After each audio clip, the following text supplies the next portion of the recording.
Déjà, alors, bonjour à tous, et puis merci à nos 4 invités ici présents. Moi, je co-anime cette rencontre avec Élise en face de moi. Bonjour. Donc, merci beaucoup à vous 4, en tout cas, d'avoir accepté aussi de venir parler avec nous des impacts de l'IA dans les métiers de la création. On va poser un peu le cadre de cette rencontre, déjà. Donc, notre table ronde qui durera 1 heure sera suivi ensuite d'une demi-heure de questions par vous, le public, si vous en avez, on espère. C'est un vaste sujet qui prend du temps. Alors, elle portera essentiellement cette table ronde sur les métiers autour de la création graphique et audiovisuelle, disons cinéma pour faire simple, qui met en relation déjà plusieurs types d'art et de pratiques. Par exemple, dans un film, on a plusieurs composantes, hein, on le sait, il y a de l'image bien sûr en plan réel, de l'illustration, du dessin, notamment pour les films d'animation, la BD, les storyboards. On a un représentant ici des storyboarders, Stéphane S. Voilà.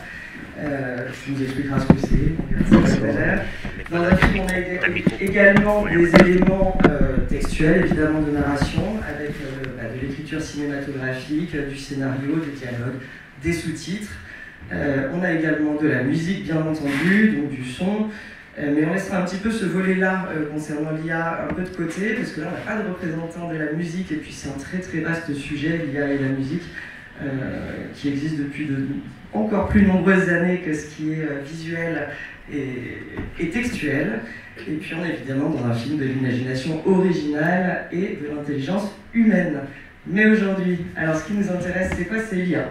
Donc l'IA et la création et les métiers de la création, donc l'intelligence artificielle. On se rend compte aujourd'hui qu'on peut apporter, en fait, elle peut apporter quelque chose à toutes ces composantes, hein, que ce soit donc l'image, l'illustration, le dessin, la musique aussi, le texte, les scénarios. Elle peut apporter plein d'éléments, c'est-à-dire qu'elle peut recréer en fait tout ça.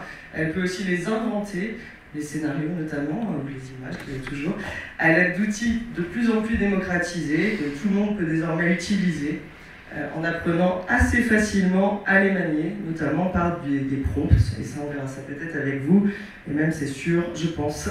Voilà. Alors, ce qu'on appelle les IA génératives et conversationnelles aujourd'hui, on les connaît, il y a ChatGPT, il y a Gemini qui est l'assistant artificiel de Google, ce ne sont que des exemples, il y en a énormément d'autres, et elles peuvent aujourd'hui aider à surmonter le blocage de la page blanche, par exemple, chez les auteurs. Elles peuvent améliorer aussi leur forme de narration, ou tout bêtement créer des scénarios et des textes. Il y a aussi certains logiciels d'IA, on en parlera tout à l'heure, comme Genario. On a des gros réfractaires à ce genre d'outils ici, qui se spécialisent même spécialement, particulièrement en tout cas dans l'écriture de scénarios, et se présentent eux-mêmes comme une espèce d'aide à l'industrie du cinéma. Il y a aussi des IA génératives d'images et de visuels comme Midjourney, c'est ce qui nous intéressera aussi à étudier tout à l'heure. Alors, bon, bénéfices, progrès, limites, risques. Ces outils, lorsqu'ils sont utilisés dans le domaine de la création, posent de nombreuses questions, à la fois éthiques, évidemment, et de propriété intellectuelle. Je pense que vous avez tous quelque chose à nous dire là-dessus. Donc, ouvrons la discussion avec vous, qui êtes tous les 4 créateurs, artistiques ou techniques. Merci à vous. Voilà, et je prends le relais. On avait envie de commencer par Jean-Patrice Lavkides, qui est titulaire d'une thèse sur l'IA, qui est un petit peu notre caution scientifique dans ce panel, et puis qui est cofondateur d'une société qui s'appelle Data Valoris. Voilà, donc on voulait que tu nous parles un petit peu de ton métier, et puis ensuite on voulait parler aussi du projet qui anime également Pascal Chind à côté de moi, sur ma gauche, et ce projet c'est un label. Donc on commence un petit peu par la partie IA, métier, voilà, et conception avec Jean-Patrice, et puis ensuite on parlera un petit peu plus en détail du label avec vous deux. Voilà. Merci de me lancer le micro. Donc ouais, comme vous l'avez dit, je suis un petit peu, comme dans toute bonne histoire, je suis méchant de l'histoire. Et une bonne histoire est très représentée par son méchant, et il se trouve que l'IA est quand même un très très bon protagoniste sur ce sujet-là. Alors, Pour ma petite histoire, moi je suis donc, j'ai un docteur en IA, en intelligence artificielle. Je suis spécialisé sur la réalisation des modèles d'IA. Donc les modèles, c'est quoi? C'est un peu le cerveau qui est derrière Midjourney, ChatGPT, ou plus simplement des IA qui permettent de détecter si vous avez un cancer ou pas. Donc ça traite sur tous les sujets, donc c'est pas forcément sur le domaine artistique. C'est-à-dire qu'en fait c'est la même technologie qui est derrière, qui va à la fois vous sauver d'un côté et vous piquer votre boulot de l'autre. C'est-à-dire que c'est un outil, c'est un marteau, après on en fait ce qu'on veut. Et je tiens à juste préciser un point qui est en fait un élément fondamental dans la compréhension de l'IA. Derrière l'IA, il n'y a aujourd'hui, je dis bien aujourd'hui, aucune intention. Il n'y a aucune IA qui se réveille le matin et qui dit « Tiens, je vais faire un dessin animé ». Ça n'existe pas. Il y a toujours un humain aujourd'hui qui est aux commandes, que ce soit à la demande ou au choix. Quand vous avez, je ne sais pas qui a utilisé ChatGPT ou Midjourney ici. Vous avez le droit, hein, on ne va pas vous fusiller sur place parce que vous l'avez fait. C'est quand même vous qui, au dernier moment, choisissez les 50 images que vous avez générées dans Midjourney. C'est vous qui avez choisi le texte qui était derrière. C'est vous, on a parlé du prompt. Le prompt, en fait, c'est la manière de discuter avec une IA qui se présente un peu de la manière d'un humain. On discute avec une IA qui a une capacité de compréhension, en tout cas qui est une représentation de son univers, dans lequel on va lui demander fais-moi une image d'un colloque où il y a 6 personnes qui sont sur une estrade et avec une dizaine de personnes qui l'écoutent parler et qui va discuter sur l'intelligence artificielle. Donc ça, on va lui envoyer ça et puis il va proposer une image, 2 images, 3 images, 4 images, 5 images, où il va proposer un texte. Voilà ce que l'on doit suivre. En fait, tout est texté et déjà été écrit par une IA. En fait, je ne fais que répéter ce que j'ai appris. Bien sûr que pour l'instant c'est une plaisanterie, mais un jour ce sera peut-être possible. En tout cas, aujourd'hui, l'élément qui est important de bien comprendre, c'est qu'une IA n'a aucune intention. Elle ne fait qu'exécuter son code et ce pourquoi elle a été prévue pour. Il peut y avoir des impressions d'intention, il peut y avoir tout ça, mais ce n'est absolument pas une intention. Il faut aussi voir qu'on parle beaucoup d'hallucination quand on parle de ChatGPT. Je ne sais pas qui a entendu parler d'hallucination. Levez la main pour une petite idée de... Si, tout. Donc l'hallucination, c'est le fait que l'IA va générer quelque chose et qu'on estime que c'est pas juste. Parce qu'il n'a pas toutes les informations. Si je lui dis de quelle couleur est la souris, elle va peut-être me dire verte. Moi je suis pas d'accord, j'ai jamais connu de souris verte. Alors qu'ici, je pense que vous êtes tous d'accord en milieu créatif, une souris verte, vous savez ce que c'est. Donc, selon le contexte qu'on va lui donner, va répondre quelque chose qui va vous plaire ou pas vous plaire, et si ça ne vous plaît pas, vous direz que c'est une hallucination. Si vous êtes en train de faire une image, vous dites tiens, et elle a créé quelque chose, parce que c'est de la création, autre question qu'on pourra se poser, mais qu'on n'aura pas le temps de discuter, je pense, en 1 heure de temps. Voilà, ça c'est pour poser le contexte. Je reste toujours moi sur cette notion d'intention parce qu'aujourd'hui il n'y en a pas, ça ne veut pas dire qu'il n'y en aura pas dans l'avenir parce que les IA aujourd'hui ne sont pas créées dans un milieu compétitif. Donc elles n'ont pas besoin de survivre, donc elles n'ont pas d'intention de survie, elles n'ont pas d'intention de vie ou de mort, elles font ce qu'on leur demande. Ce qui va peut-être être faux dans une dizaine d'années. De plus en plus on fait des IA qui ont des capacités ou des volontés de survie, de diverses manières. Et je voulais donc, mon métier, juste pour terminer sur ce sujet-là, je travaille à l'Université Paris-Dauphine PSL et je suis bien sûr directement concerné par le plagiat parmi les étudiants, mais aussi pour aider les étudiants à mieux apprendre. Donc même outil, 2 sujets complètement différents.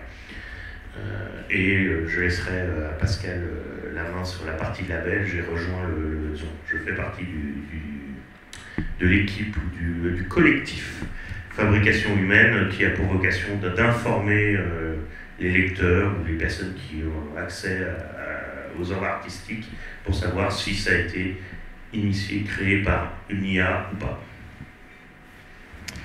Alors Pascal, peut-être je te présente en quelques mots et puis tu en diras un peu plus. Pascal Chind est donc auteur et réalisateur de fiction, à la fois dans le domaine du cinéma, donc en termes de films, et tu prépares d'ailleurs un long métrage, si je ne me trompe pas, et également dans le domaine de la BD. Donc de nombreux courts-métrages qui ont fait pas mal de sélections un petit peu partout dans le monde. et qui ont reçu des prix. Et puis donc des bandes dessinées dont la dernière en date qui est Transpersonnage, c'est ça? Non, alors moi en fait non, j'en ai fait une seule pour l'instant. Elle s'appelle Bunkerville. Oui, c'est ça. Et Transpersonnage, c'est le nom de la BD sur laquelle a travaillé mon co-auteur. Voilà, ouais. Benjamin Legrand. Et donc Bunkerville nous intéresse à double titre, puisque donc c'est la première œuvre qui bénéficie du label. Voilà. Et donc, pour faire la transition, donc on est très intéressé par ce projet et ce collectif, et on aimerait que tu nous en dises un peu plus, voilà, sur la façon dont vous êtes réunis avec tout un collectif d'auteurs, mais pas uniquement, également d'experts en IA et également de spectateurs. Donc ça, c'est aussi une composante intéressante dans votre collectif. Voilà. Alors enfin, tout ça a commencé avec une volonté personnelle. J'étais un peu paniqué à l'idée de me projeter dans le temps et d'imaginer que j'entrais dans une librairie et que j'allais être confronté à plusieurs objets culturels, que j'allais pas savoir si c'était fait par la main de l'homme ou c'était une production artificielle. Donc ça, je me plonge dans le passé en 2023, en 2023, un peu avant la sortie, l'envoi à l'impression de ma BD, et qui devait à l'origine sortir au mois de septembre, mais qui a été repoussé parce qu'on a eu des retards de production. Et en fait, j'ai décidé de créer un label, simplement pour dire, ben voilà, ce livre, c'est un livre qui a une origine humaine, qui a été écrit et dessiné par des êtres humains. Parce qu'on commençait à avoir beaucoup en 2023, il y avait déjà beaucoup de choses qui étaient faites par l'IA. Et donc du coup, j'ai dessiné ce logo. C'est pas très créatif, hein, en ce qui me concerne. J'ai repris l'homme de Vitruve et j'ai rajouté fabrication humaine. Je trouvais que la symbolique était intéressante. C'est des proportions parfaites. C'est un être humain. Bon, c'est pas très. On n'est pas sur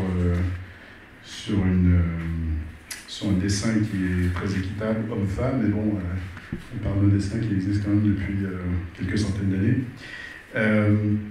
Et j'ai donc demandé à mon éditeur d'inscrire le logo sur le livre. Il l'a mis à l'intérieur parce que c'était très nouveau et je pense que même eux ne comprenaient pas très bien la démarche au départ. Donc c'était le premier livre à revendiquer son humanité. Et je crois que c'est sans précédent en France, je crois que c'était vraiment le premier. De ça, on s'est réunis à plusieurs personnes, parce que c'est quelque chose qui m'intéresse depuis très longtemps, l'intelligence artificielle, et on s'est réunis à plusieurs personnes. On a décidé de monter un groupe, de monter une association. Ça a pris un peu de temps, et cette association a été créée officiellement au mois de juillet dernier. Et on a commencé à avoir quelques œuvres qui portent le label, un manga, un CD d'un spectacle qui va avoir lieu à Paris là bientôt, qui sont des textes lus par Thomas Negaroff, et dont la musique est jouée en direct par un artiste qui s'appelle Xavier Bussy. Voilà. Et on a eu des partenariats. On a un partenariat avec le Festival des Dessinés cette année. On a un partenariat qui a eu lieu à la rentrée avec le Festival Hypermonde, qui a lieu à Mérignac. Voilà. Donc l'idée de l'association, comme le disait Jean-Patrice tout à l'heure, c'est d'informer les consommateurs afin qu'ils puissent faire un choix éclairé au moment de consommer, je dis consommer, mais je ne vois pas une autre manière de le dire, consommer des biens culturels. Et parce qu'on trouve que c'est un droit fondamental et tout le monde devrait être au courant. Par effet vertueux, d'une certaine manière, on protège aussi la création humaine. Notre mission aujourd'hui, c'est d'essayer de faire parler le plus possible de notre label, pour que de plus en plus d'artistes l'utilisent, parce qu'il est ouvert à tout le monde, il est gratuit. Il suffit d'adhérer à l'association gratuitement. Et la seule contrainte, c'est que l'œuvre, au départ, la création de l'œuvre, soit humaine et n'ait pas été faite par un prompt, par une IA générative. Après, on peut se servir de l'IA, parce qu'on n'est pas non plus... on n'est pas aveugle, on sait très bien que l'IA est partout, donc on peut utiliser l'IA pour développer le travail, le projet.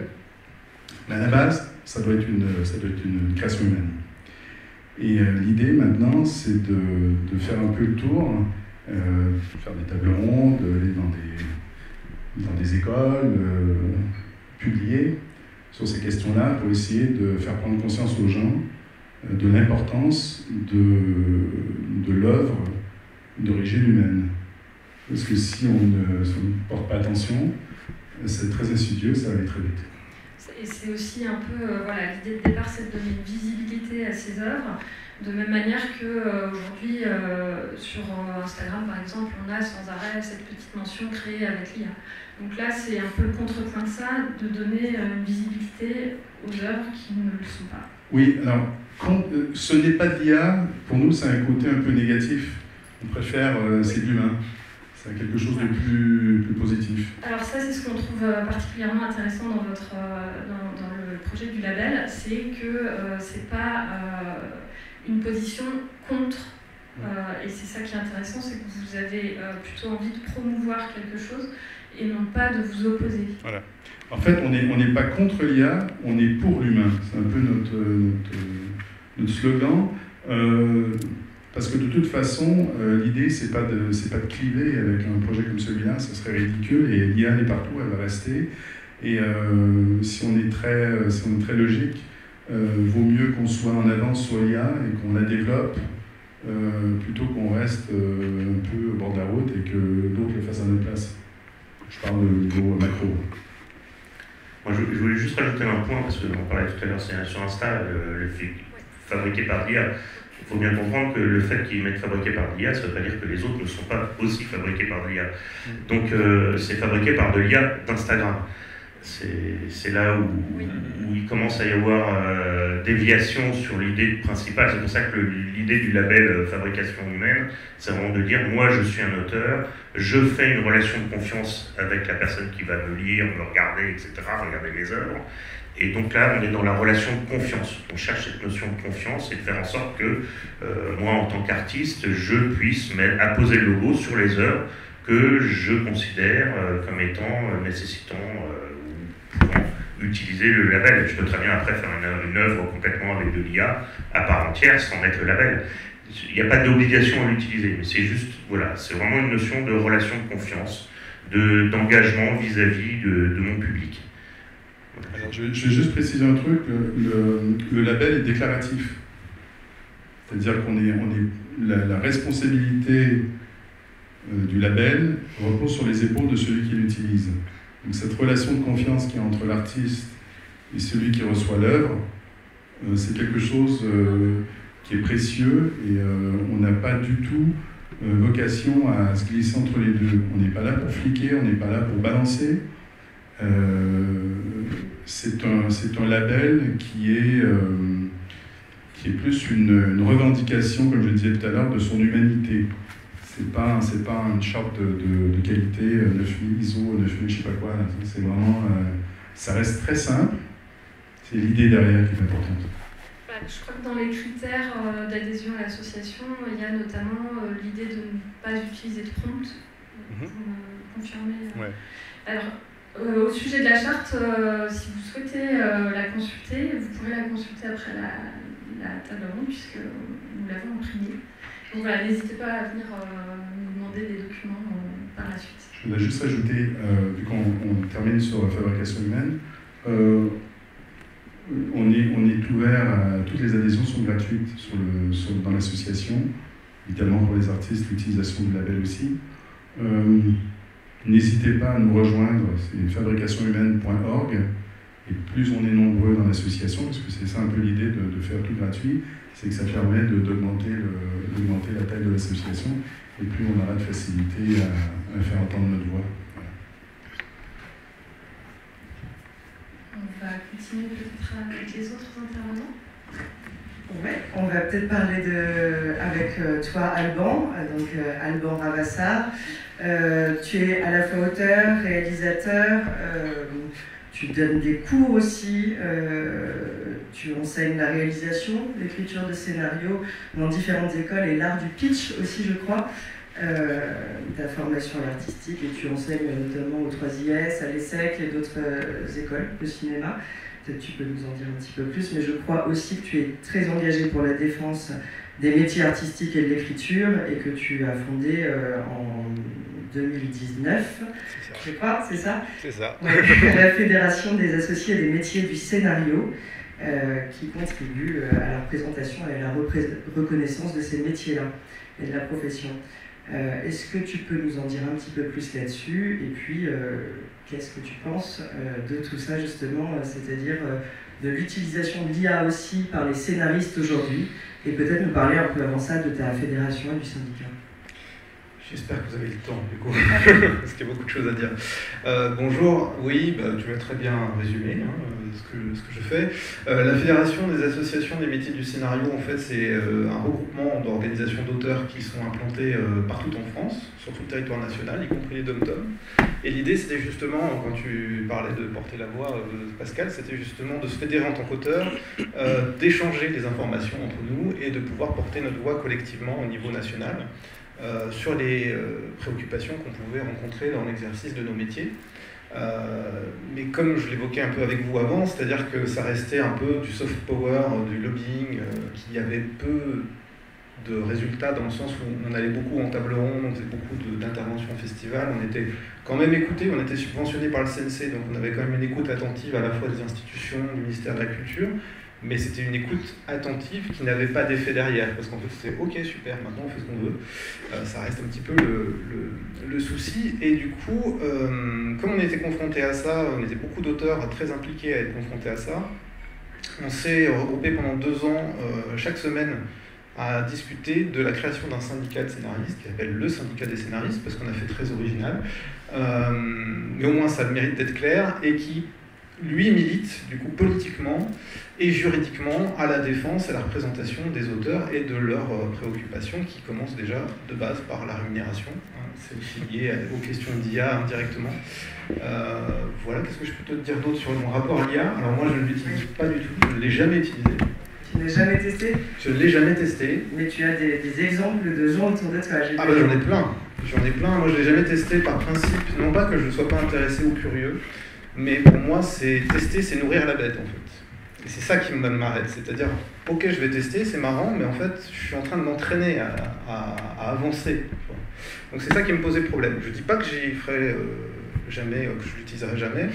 Je pense que de toute façon, c'est un changement qui est inéluctable, hein, on l'évoquait un peu, mais elle est déjà là. C'est ça, la bête est là. Donc... Elle est là, elle est utilisée, elle va s'étendre. Dans le milieu audiovisuel et cinématographique, c'est simple. On y voit un gain d'argent. Là où il y a gain d'argent, il y a utilisation étendue des outils qui le permettent, en fait. La question, c'est pas de faire contre, parce que moi je suis pas forcément contre le progrès d'ailleurs. Je pense que c'en est un à bien des égards, et on parlait notamment de l'IA comme un outil, qui est un formidable outil. Sur quel plan est-ce que tu avais... C'est un outil de création, tu vois, on évoquait le brainstorming, effectivement, on évoque la synthèse de documents, mais jusqu'à quel point, en fait? On évoquait tout à l'heure, juste avant la table ronde, les questions de plagiat, les questions de vol d'idées, les questions de réinterprétation. Ça pose énormément de questions morales et éthiques qui sont quand même souvent secondaires. On pense d'abord profit, c'est un peu le problème de notre société actuelle, et on réfléchit après aux conséquences sur les emplois, sur le statut des gens, en fait, quand ils en ont un, parce qu'on va en parler aussi des auteurs qui n'ont pas de statut. Pour le cas particulier des auteurs, c'est une menace, dans le sens où, effectivement, on y voit une manière de moins bien rémunérer les auteurs, qui sont déjà pas si bien rémunérés que ça, voire de les substituer, en fait. C'est-à-dire que même des métiers annexes, que j'appelle annexes, mais qui sont très importants et qui ont lien au scénario, je pense à la consultation, qui est donc un acte d'analyse, qui va progressivement être substitué par des IA, par les producteurs, qui sont déjà en train de se former dessus, justement, pour ne plus faire appel à des consultants de scénario, aux lecteurs, qui donnaient leurs avis sur les scénarios. Maintenant, on va se dire, je le mets dans une IA, en 30 secondes, elle me dit s'il y a ce que je veux dedans. Le lecteur, il faut que je le paye, j'attends sa fiche, il faut que je discute avec lui, c'est long, quoi. Et dans un contexte où on veut accélérer la production, en fait, justement réduire les temps, on y voit une formidable opportunité, évidemment, mais sans trop mesurer l'impact que ça peut avoir derrière. Parce que, finalement, les auteurs, ça a un peu toujours été, historiquement, la variable d'ajustement de la chaîne de création. C'est-à-dire, on ne peut rien faire sans eux, et en même temps, ils nous font chier, quoi. Parce qu'ils ont des revendications tout le temps, il faut les payer, il faut attendre leur texte. Là, il n'y aura plus besoin d'attendre. C'est un peu ce qui nous pend au nez. Après, il y a des auteurs que je connais qui l'utilisent, mais qui l'utilisent, j'allais dire, en âme et conscience. C'est-à-dire qu'il y en a qui l'ont utilisé pour essayer, il y en a qui l'utilisent justement pour brainstormer, et il y en a qui l'utilisent parce qu'ils se disent qu'il faut s'y former, parce qu'on devra faire avec, en fait. Et c'est là où la maîtrise de l'outil, ce que disait Jean-Patrice, c'est qu'il faut connaître ce que ça marche. On évoquait que c'est un outil très fantasmatique. C'est-à-dire que beaucoup de gens imaginent qu'on peut faire des trucs incroyables avec l'IA, ou que tout va être facile, etc. Ou qu'elle est douée d'une propre intention, comme tu le disais, alors que pas du tout. Mais ça pose la question de que va-t-on devenir? Est-ce qu'on va finalement devenir des correcteurs de travail d'IA plutôt que des créateurs? Et c'est ça, des genres de validateurs, une fois qu'on a passé une commande à une IA, qu'elle aura répondu à la bonne réponse, en tout cas à la bonne réponse. Et si j'étends, tu vois, au-delà des scénaristes de l'acte de création, il y a d'autres artistes-auteurs, notamment la question des traducteurs, des doubleurs, qui pour eux sont vraiment en première ligne là, et sont un peu des métiers qui sont, sur le papier en tout cas, je ne le souhaite pas, voués à disparaître, puisqu'on l'utilise déjà de manière étendue en se disant, pourquoi j'appellerais un traducteur qui va me faire des sous-titres, ça prend du temps, là, je mets le scénario dans l'IA, elle me le met sur la vidéo, c'est super. Bon. On en parlait, c'est super jusqu'à un certain point. Il y a quand même des hallucinations, des aberrations. Des non-sens. Voilà. Donc, est-ce que du coup ces traducteurs vont devenir des correcteurs d'IA ou toujours des créateurs? Ça pose plein de questions. C'est un peu une boîte de Pandore, je trouve. Mais ce qui est sûr, c'est qu'il va falloir se faire un changement. Maintenant, c'est comment est-ce qu'on l'intègre dans les chaînes de création? C'est là où est toute la question. Et là, c'est pour moi une volonté politique qui doit s'inscrire derrière, éthique, morale, de poser ces questions, ne pas faire l'autruche et dire « Ah, l'IA, c'est pas bien, moi je ne peux pas en entendre parler », au contraire. Ce que je trouve très intéressant dans le label, c'est qu'au contraire, on ne dit pas « On est contre, ça n'existe pas », on dit « Ça existe, mais une autre voie est possible, maintenant, on peut la valoriser ». D'ailleurs, on n'est pas contre, puisqu'on peut l'utiliser de manière technique, en tant qu'outil. Mais c'est vrai qu'en termes de création, ça pose des questions assez fondamentales. Je ne sais pas si j'ai répondu à ta question. Si, complètement. Et justement, on est dans la création. Qu'est-ce qu'on pense aussi des contenus en soi, en fait? Est-ce qu'ils sont moins bons réellement? Est-ce que, au-delà même du métier, en fait, et simplement le contenu, est-ce que le contenu textuel, en tout cas généré par une IA conversationnelle comme ChatGPT ou d'autres, sont vraiment très sans saveur, disons, ou est-ce que ça peut, malgré tout, supplanter quelque chose d'humain réellement? En fait, tout dépend de la nature de l'œuvre que tu vas essayer de produire. Si tu produis une œuvre qui est codifiée, je prends un exemple très simple, mais des sketchs très normés, du feuilleton quotidien, qui ont des structures assez répétitives, qui se basent à peu près sur la même, elle est très facilement réplicable par une IA, en fait. Et c'est les premières œuvres qui vont être, on va dire, menacées. Après, de ce que j'en ai entendu parler, de ce que j'ai vu, la création pure, c'est pas très bon pour le moment, mais pour le moment. Parce que le problème de l'IA, c'est qu'elle va à une vitesse phénoménale, beaucoup plus rapide que nous, on puisse. Enfin, je veux dire, on n'a pas le temps de s'adapter et de dire on va prendre des décisions. On connaît en plus la lenteur des décisions politiques de manière générale, parce qu'il faut des discussions professionnelles, il faut poser les questions. Le temps qu'on réagisse, il sera beaucoup trop tard. On aura fait un bond en avant, ça sera déjà obsolète. Donc ça, c'est le problème. Pour l'instant, c'est pas très bon. Mais jusqu'à quand? Ouais. Tu peux nous parler, par exemple, de Génario, dont on parlait tout à l'heure, qui est l'outil... Oui, Moi, je voulais juste rajouter un point, parce qu'il faut bien comprendre que toutes ces IA génératives n'ont d'intérêt que pour un expert. C'est-à-dire que si moi, je ne suis pas bon en écriture, je vais générer un texte, par exemple un scénario, je vais fabriquer un texte, comme je ne suis pas bon moi-même, je ne suis pas capable d'évaluer. Alors, peut-être que le texte va me plaire, mais ça se trouve, il est nul à chier le texte. C'est juste qu'il sera à la hauteur de mes capacités d'écriture, ni plus ni moins. Alors bien sûr, j'ai quand même une capacité de voir si c'est un texte qui a du sens. Alors oui, il n'y aura pas de faute d'orthographe, il n'y aura pas de problème de grammaire, il n'y aura pas de... Mais il ne faut pas oublier que derrière, l'intention de la personne qui va faire le texte, c'est elle qui va le choisir. Donc ce texte-là ne sera jamais meilleur, en tout cas il sera moyen. Il va me moyenniser. Si je suis vraiment mauvais, il va me sortir un texte moyen. Si je suis très bon, il va me sortir un texte moyen. Sauf que si je suis très bon, je vais pouvoir adapter le texte de manière à ce qu'il devienne très bon. Il va prendre le moyen. Donc toujours ne jamais oublier qu'une IA est bien pour compenser une lacune que je pourrais avoir à un niveau moyen. Alors ça ne veut pas dire que plus tard ce ne sera pas très bon. Mais bon, j'ai fait des tests, juste pour vous donner une idée. J'ai pris, vous savez que quand on écrit un texte, il y a un certain nombre d'occurrences de mots qui permettent de définir une sorte d'identité de l'auteur. Ça a été utilisé, je crois, pour de Molière, pour détecter qu'en fait, c'était pas Molière qui avait écrit. Voilà, que c'était pas forcément eux qui avaient écrit le texte en question, etc. Donc il y a un certain nombre de patterns qui existent.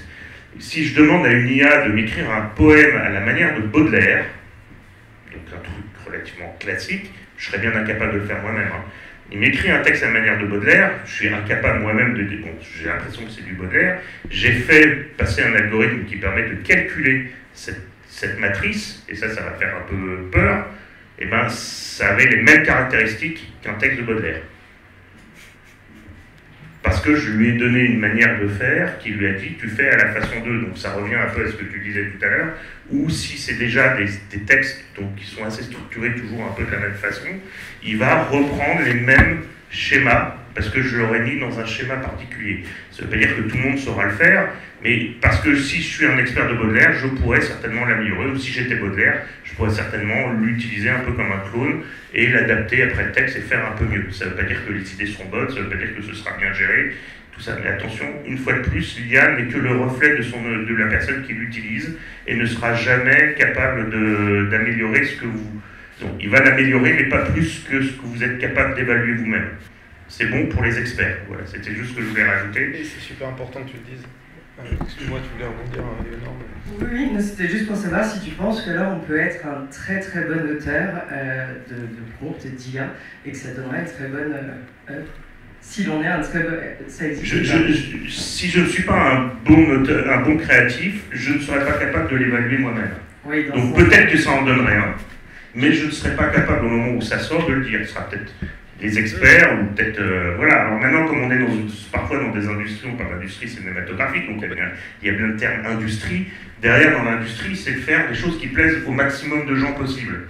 Donc à partir du moment où on rentre dans ce schéma-là, il est possible que l'IA a sa place à ce niveau-là, de faire quelque chose qui plaît à tout le monde, donc moyen, ça marchera. Maintenant, faire une œuvre qui va être exceptionnelle, faire le futur chef-d'œuvre, on verra peut-être. Mais ça sera à la hauteur de son auteur. Donc si l'auteur il est excellent, probablement que ça fera un chef-d'œuvre. Mais parce que c'est l'auteur qui est derrière, il y a la personne qui a la capacité d'en faire quelque chose. Voilà. Oui, c'est ça, de faire un très très bon pitch pour faire quelque chose derrière, et qui sera modelé en plus plusieurs fois, puisqu'on pitch plusieurs fois quand on prompt. C'est ça, de toute façon.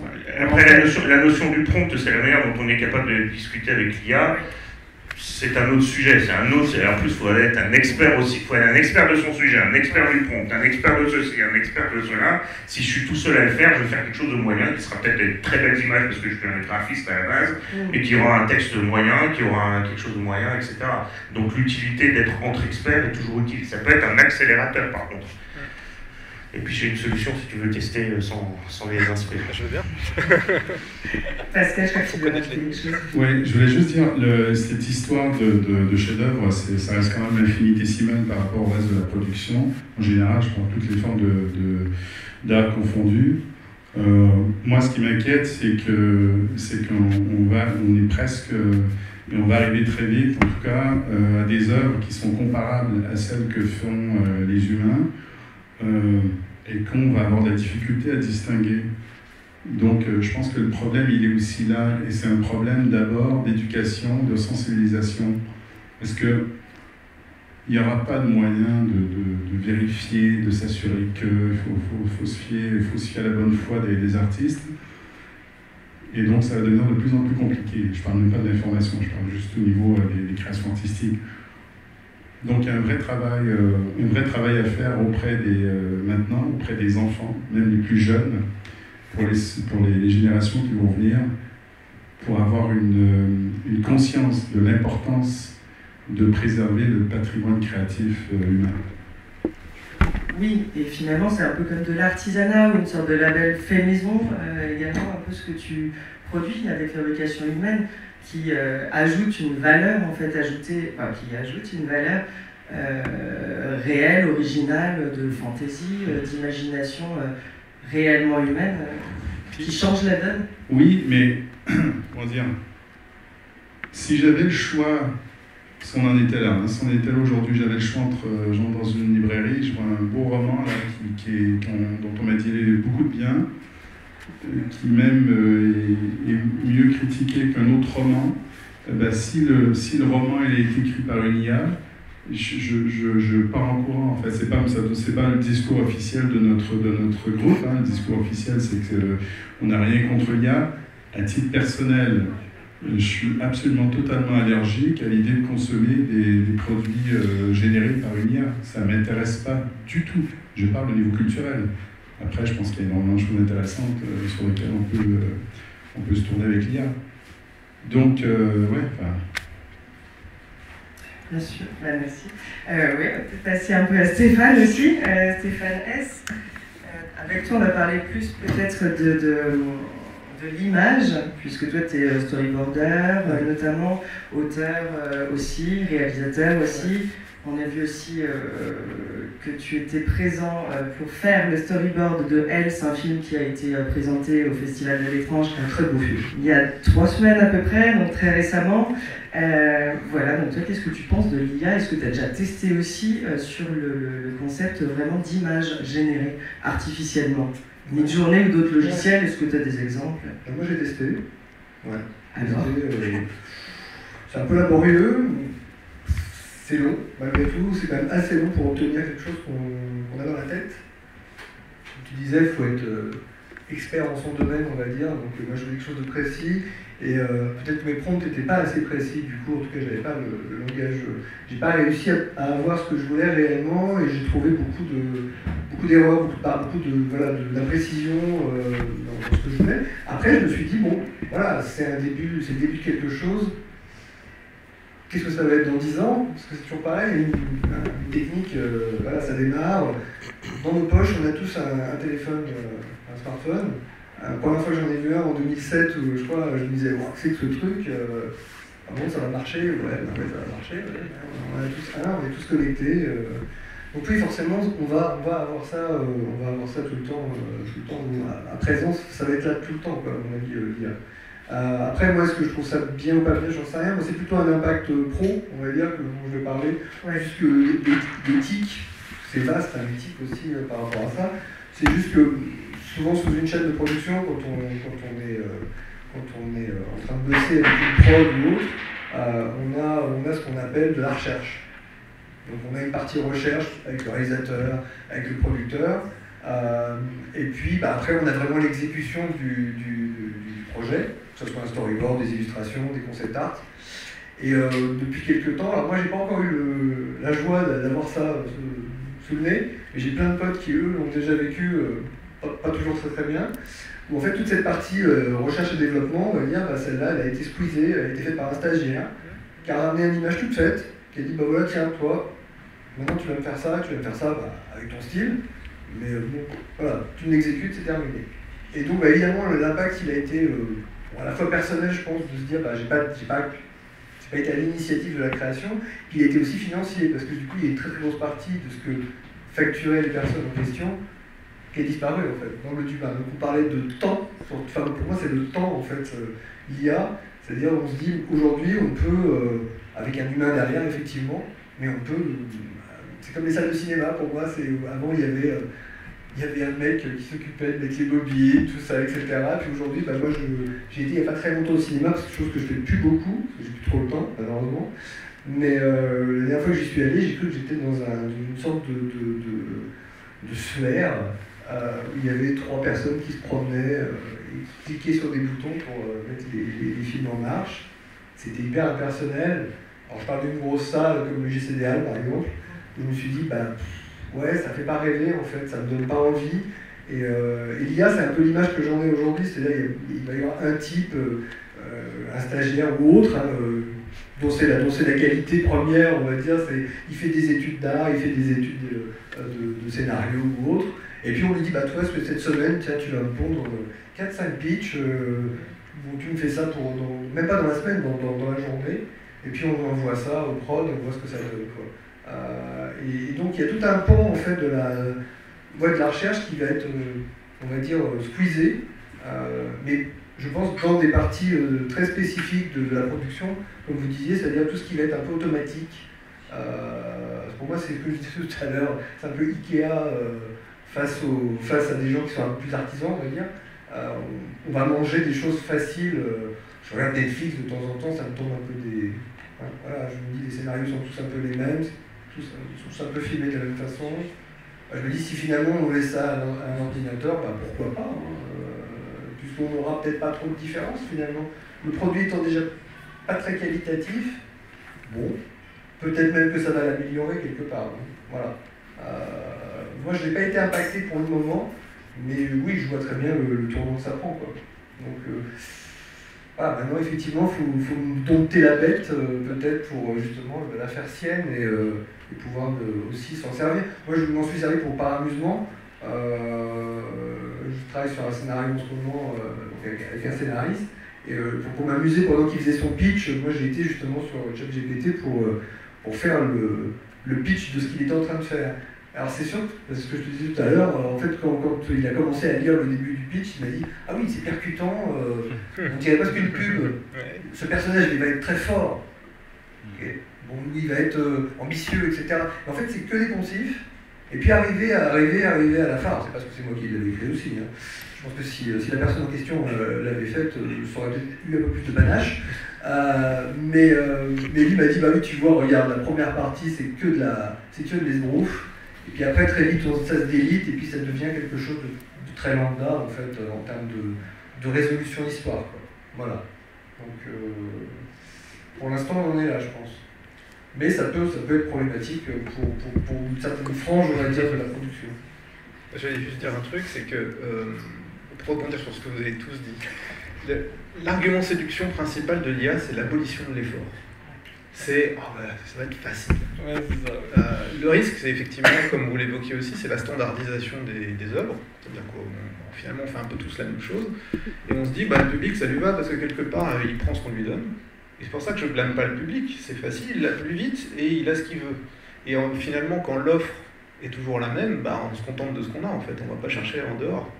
Donc il y a une sorte d'anesthésie générale comme ça. C'est aussi peut-être là que réside l'espoir. C'est qu'au bout d'un moment de manger tout le temps la même chose, on se dit, le menu c'est toujours le même, j'ai envie d'être un peu plus excité que ça, quoi. J'ai envie de me faire un restaurant gastronomique, quoi.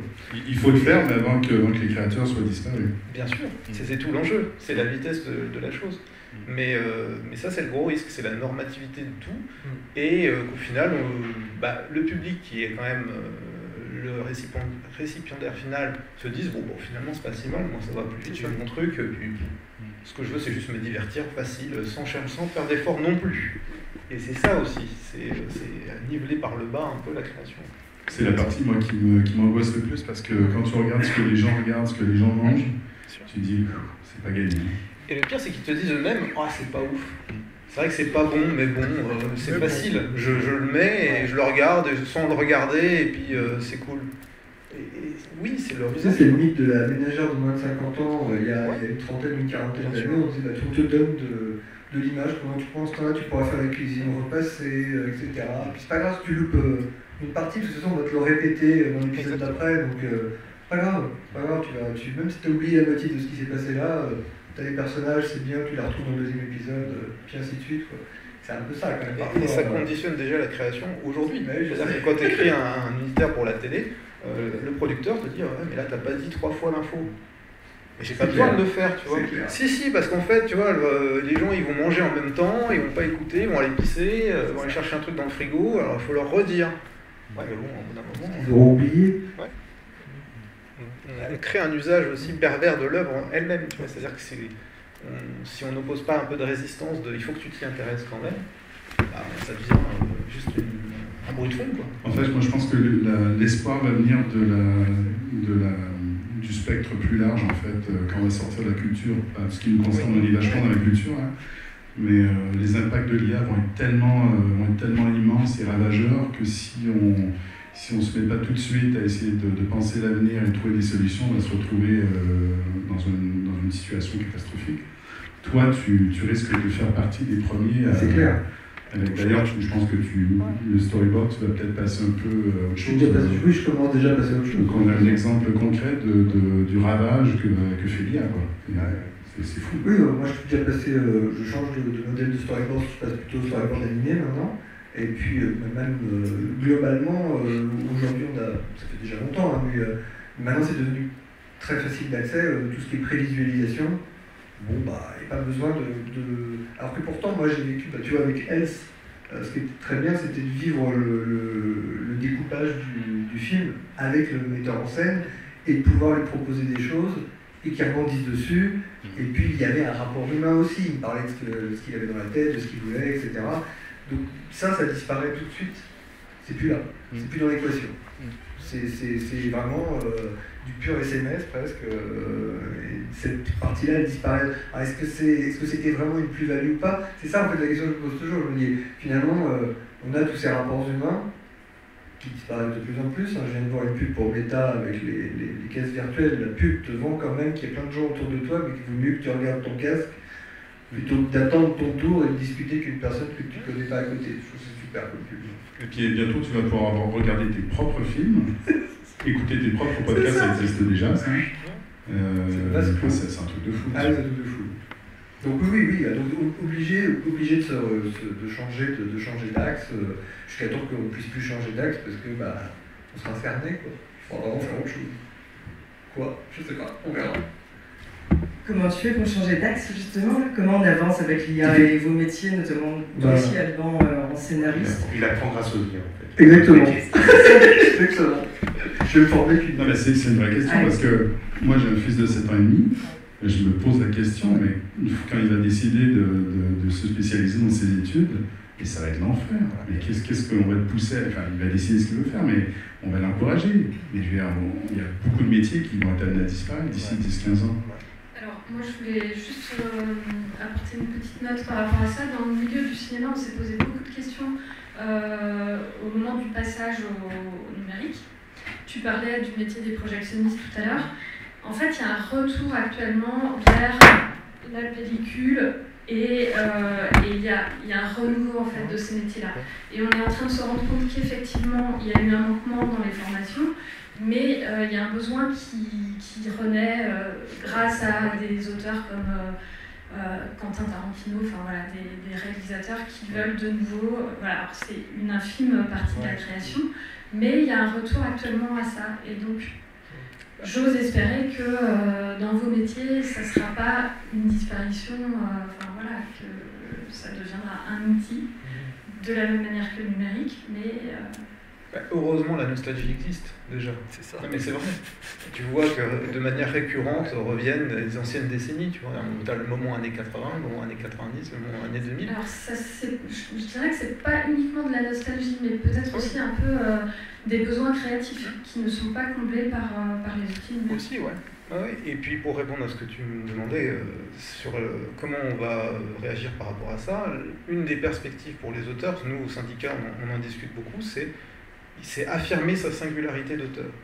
C'est en quoi je suis unique, en quoi, c'est déjà le cas déjà pour se démarquer et travailler, tu vois, mais là ça va être de plus en plus important, c'est en quoi je me distingue de l'intelligence artificielle. Parce que tu es un humain. Voilà. Mais en fait la réponse elle est toute simple. Mais le problème c'est que maintenant il va falloir que tu le démontres.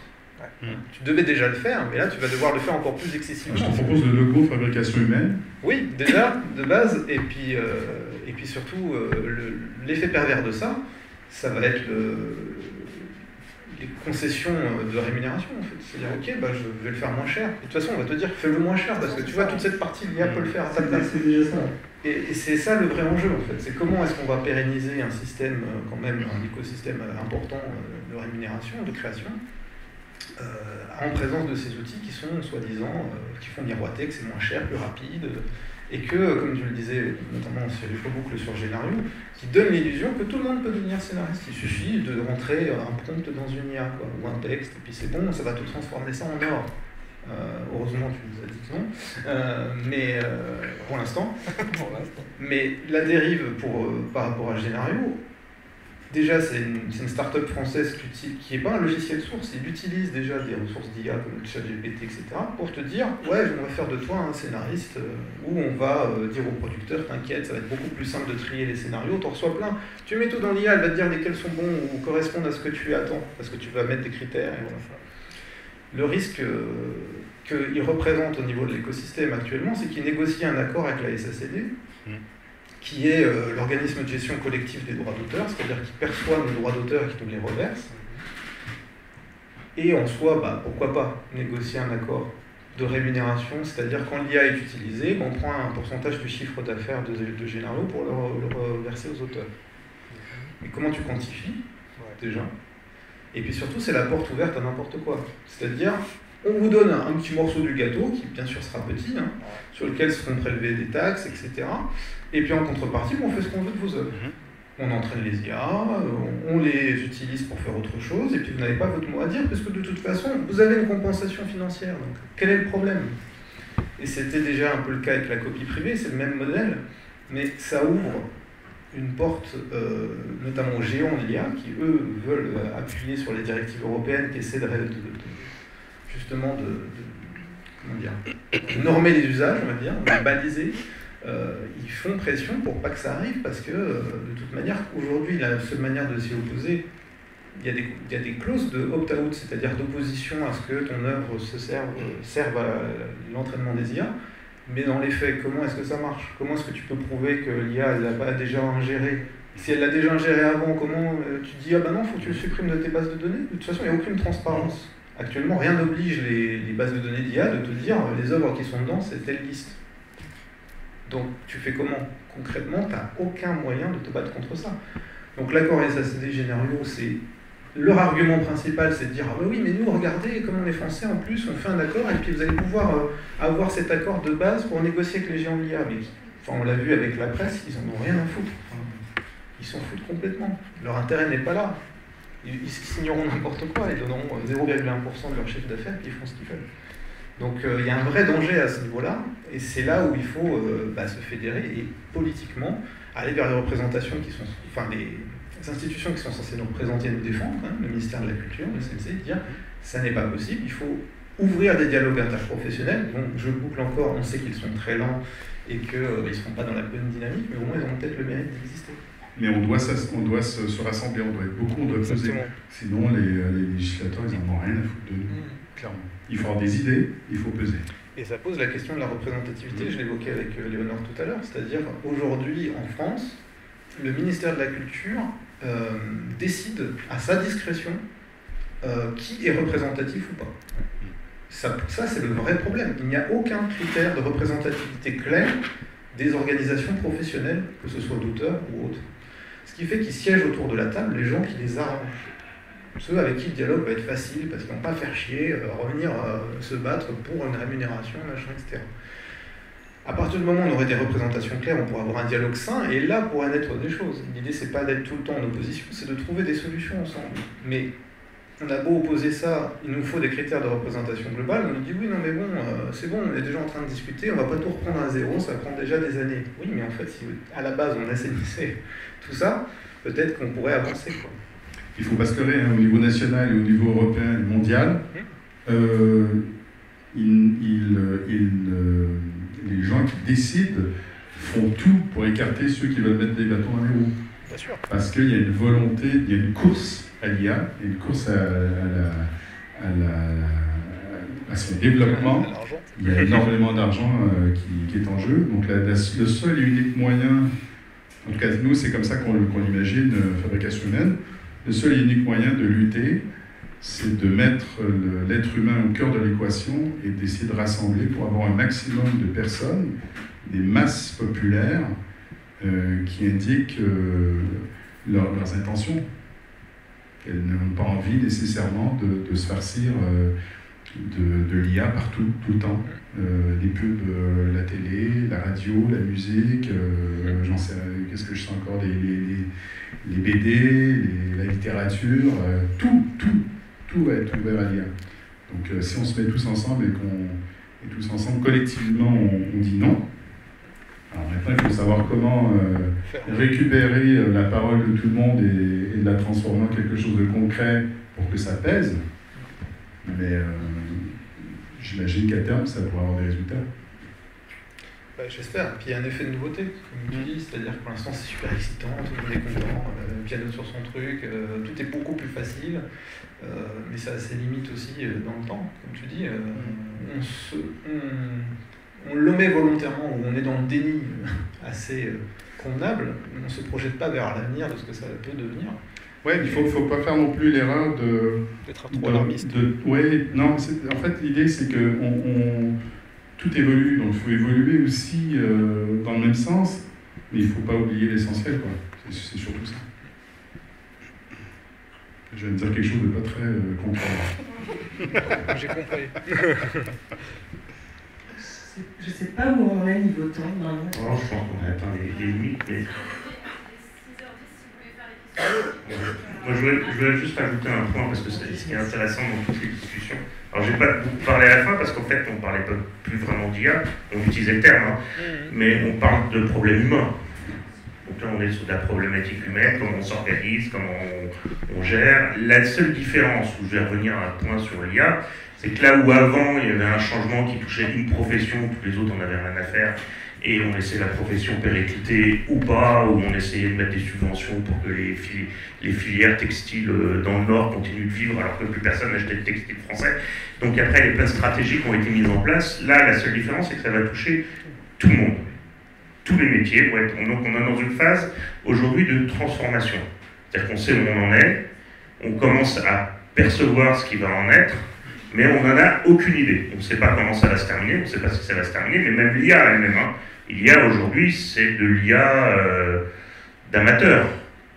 On a l'impression que c'est des grandes startups américaines qui ont fait ChatGPT, que tout est maîtrisé. Ils ne savent absolument pas comment ça marche. Il ne faut pas l'oublier, ça. Aujourd'hui, vous prenez n'importe quel ingénieur, docteur IA, chercheur, tout ça, ils savent comment marche un neurone numérique, hein, mais ils ne savent pas comment 1 milliard, 2 milliards de neurones numériques marchent ensemble, pas plus qu'on sait comment fonctionne notre cerveau. Donc il faut bien être conscient qu'aujourd'hui, les IA tels qu'on les utilise, ça se trouve, ChatGPT est conscient. Bon, c'est peu probable. Mais personne ne le sait. Quand bien même on aurait une IA consciente, on ne le saurait pas. Peut-être qu'elle pourrait nous le cacher, peut-être qu'elle... Donc ça ouvre plein de sujets qui sont intéressants, mais en tout cas dans notre quotidien d'aujourd'hui, ce que l'on constate, c'est que les métiers sont en train d'être impactés, tous. Il n'y en a pas un ici, je ne pense pas qu'il y ait une personne ici qui puisse dire « moi je ne suis pas impacté par l'IA ». Peut-être les bénistes, parce qu'aujourd'hui les robots sont quand même en retard par rapport à l'IA elle-même, mais personne, tout le monde est impacté d'une manière ou d'une autre. Alors effectivement, avant il y avait la révolution industrielle qui a attaqué l'école bleue, maintenant on a la révolution de l'IA qui va attaquer l'école blanc, donc ça va changer beaucoup de choses. Donc la seule question qui est comment on s'organise, donc c'est pour ça que moi j'adhère complètement à notre label Fabrication Humaine, que l'on va construire tous ensemble, j'espère, et comment on va pouvoir percevoir, ou en tout cas donner des informations sur ce qu'on produit, sur le fait que ce soit humain, et derrière, savoir peut-être chaque métier, de voir comment son métier va être transformé, sans que ce soit le moins douloureux possible. Parce que de toute façon, ça va être douloureux, qu'on le veuille ou non. Il y a des enjeux financiers derrière, il y a, voilà, est-ce que la création va être cantonnée à quelques humains qui savent faire un storyboard, etc., et qui vont mettre le label, etc., et tout le reste, ce sera que du Netflix, qui a la même série, ils ont juste changé la tête des acteurs, l'époque, etc. C'est-à-dire que, voilà, avant, on avait... je sais pas moi, on avait un film on avait un film médiéval, et ben hop, on fait dans le futur, on met des épées laser, machin, hop, on a un film médiéval, mais dans le futur, et ainsi de suite.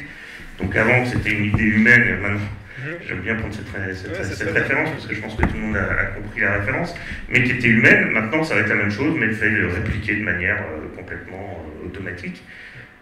Où est-ce qu'on se positionne là-dedans, comment on va évoluer, mais ça touche tout le monde. C'est-à-dire que je ne sais pas, est-ce qu'il y a quelqu'un dans la salle qui pense ne pas être impacté par l'IA? Je veux bien qu'il lève la main, peut-être un kiné. Et encore, je suis pas dedans, pour l'instant, pas encore vraiment. Pas encore vraiment, mais ça fait penser un peu à la guerre qu'il y avait entre les taxis et les VTC à Paris il y a une dizaine d'années, il y a 5 ans, où ils se tapaient dessus, alors qu'on sait très bien que d'ici peut-être une dizaine d'années ou un peu moins, toutes les voitures, il n'y aura plus du tout de chauffeurs dedans. Donc ils sont en train de se battre entre eux au lieu de se battre pour se protéger. Et c'est un peu l'impression que ça me donne après quand je discute des différents corps de métier. Chacun a l'air de se battre entre eux ou peut-être avec d'autres corps de métier, mais au final, vous avez tous le même problème. C'est la même chez les autres. T'as l'exemple je suis tombé sur un poste des ouvriers d'Amazon qui donc évidemment n'étaient pas contents de leurs conditions de travail.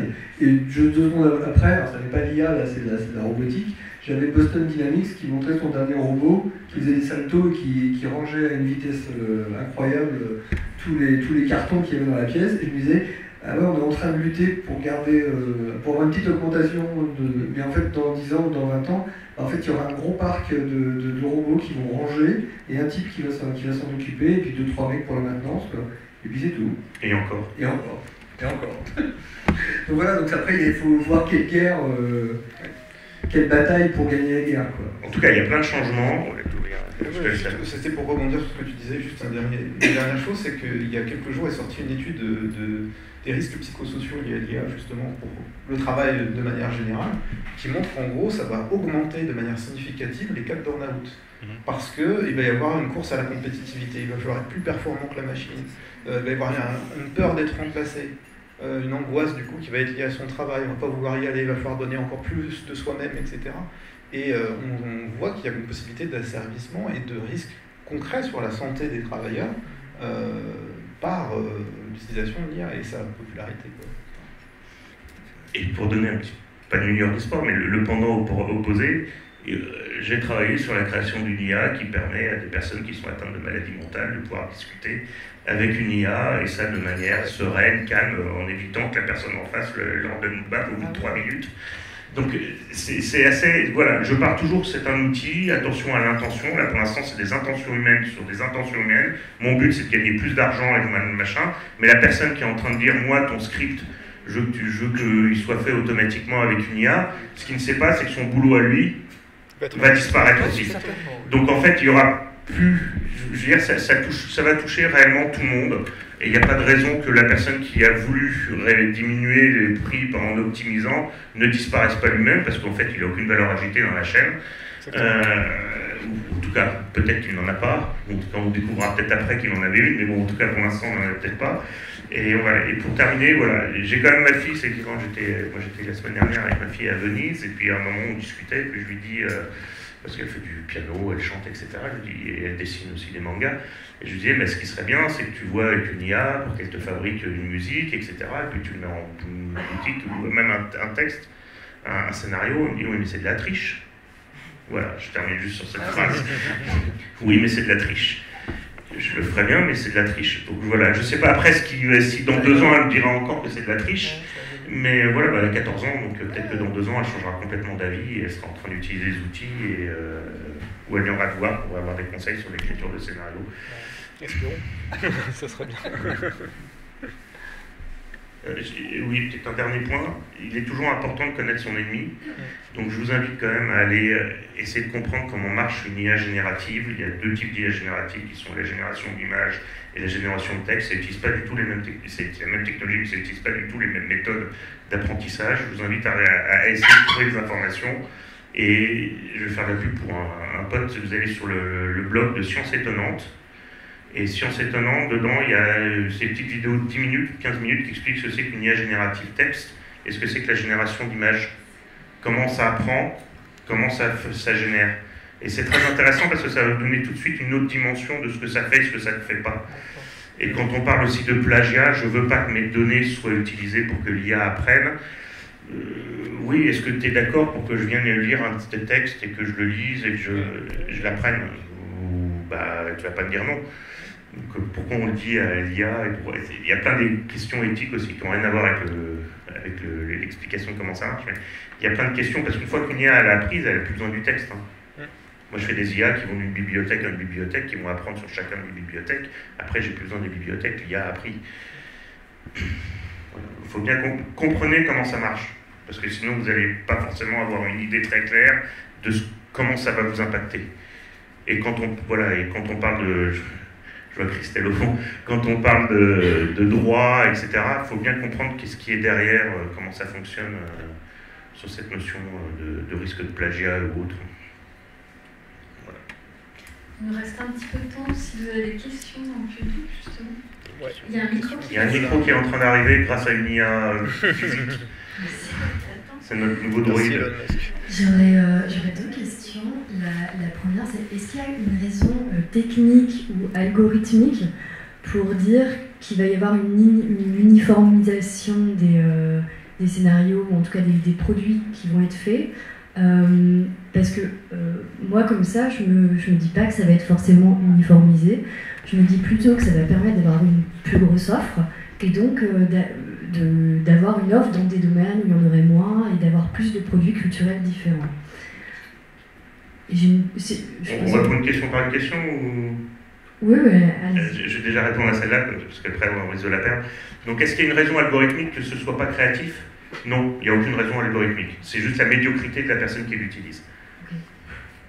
Ou le génie de la personne qui l'utilise, qui fera que ce soit. C'est pour ça que je disais, une IA, c'est pour un expert.